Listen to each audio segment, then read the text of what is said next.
Dalam kisah terdahulu dipaparkan, Diponegoro bercerita kepada Letnan Nurle bahwa untuk mengikat kesetiaan para panglima perangnya, Diponegoro menikahkan dengan kerabat-kerabatnya. Dengan pernikahan itu, menjadikan kesetiaan mereka menjadi terjamin. Untuk itulah, tidak mengherankan jika Kiai Mojo dinikahkan dengan mantan istri Pangeran Mangkubumi yang kemudian berganti nama menjadi Raden Ayu Kiai Mojo. Di Perang Jawa dalam memilih panglima perang, dipilih dengan cara yang unik. Diponegoro lebih suka menjadikan anak-anak muda belasan tahun usianya untuk dijadikan panglima perang. Syaratnya, dia seorang yang pemberani, berkarisma, tidak sakit-sakitan, dan dapat memimpin anak buahnya dalam sebuah pertempuran. Diponegoro merasa heran kepada kolonial karena mereka memilih para jenderal perangnya dengan sosok yang usianya paruh baya. Bahkan ada yang usia senja. Sepanjang hari Minggu itu merupakan hari yang naas bagi Letnan Nurle dan Diponegoro. Letnan Nurle menderita sakit kepala yang parah dan Diponegoro demam tinggi. Karena penyakit malaria, tertiananya kambuh kembali. Untuk itulah, Letnan Nurle tidak beranjak dari kabinnya menuju kabin Diponegoro untuk berbicara, tetapi lebih suka berdiam di kabinnya sepanjang hari. Pada hari Senin 24 Mei tahun 1830,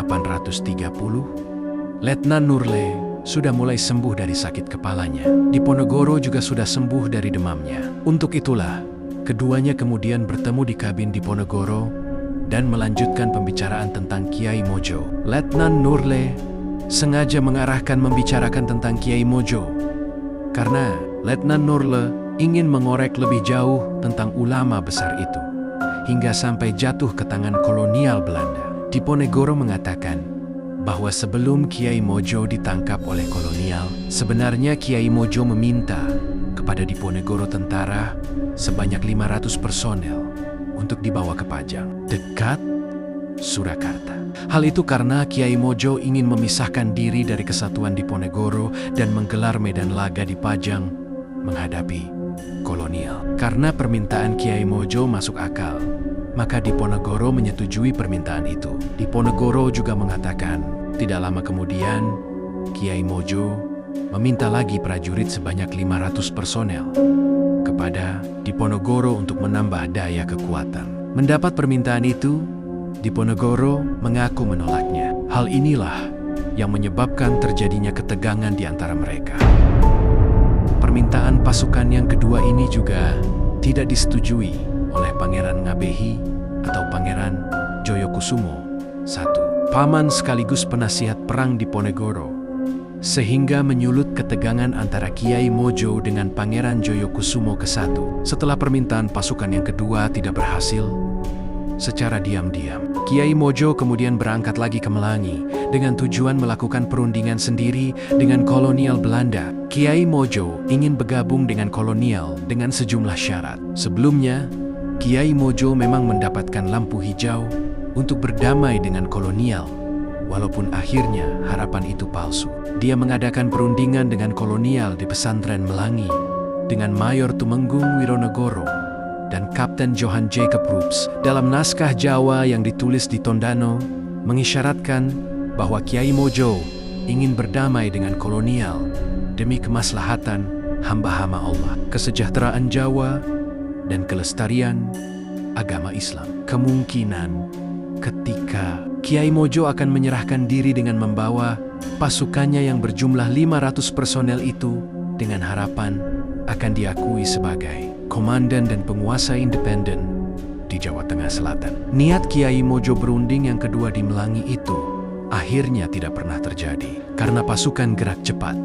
Lebron sudah ditugaskan agar Kiai Mojo dan pasukannya tidak akan lolos dari penangkapan. Ketika perundingan di Melangi gagal, maka Kiai Mojo dan pasukannya pada the 10th of November 1828 bergerak menuju ke Pajang. Pada 12 November tahun 1828, ketika di lereng Gunung Merapi, di daerah Babadan, Kiai Mojo dan pasukannya diberi waktu 2 menit untuk memutuskan menyerah tanpa syarat atau bertempur sampai mati.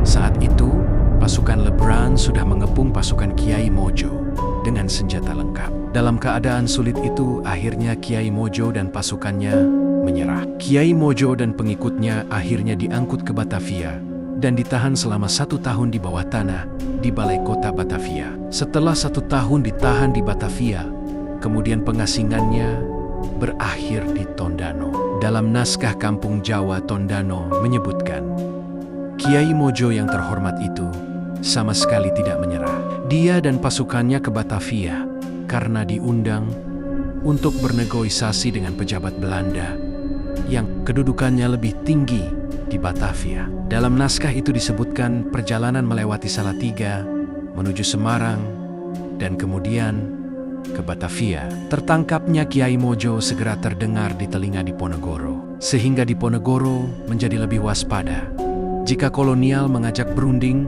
untuk negosiasi. Karena dengan kelicikan dan tipu dayanya, pasti akan menangkap para tokoh yang ingin bernegosiasi.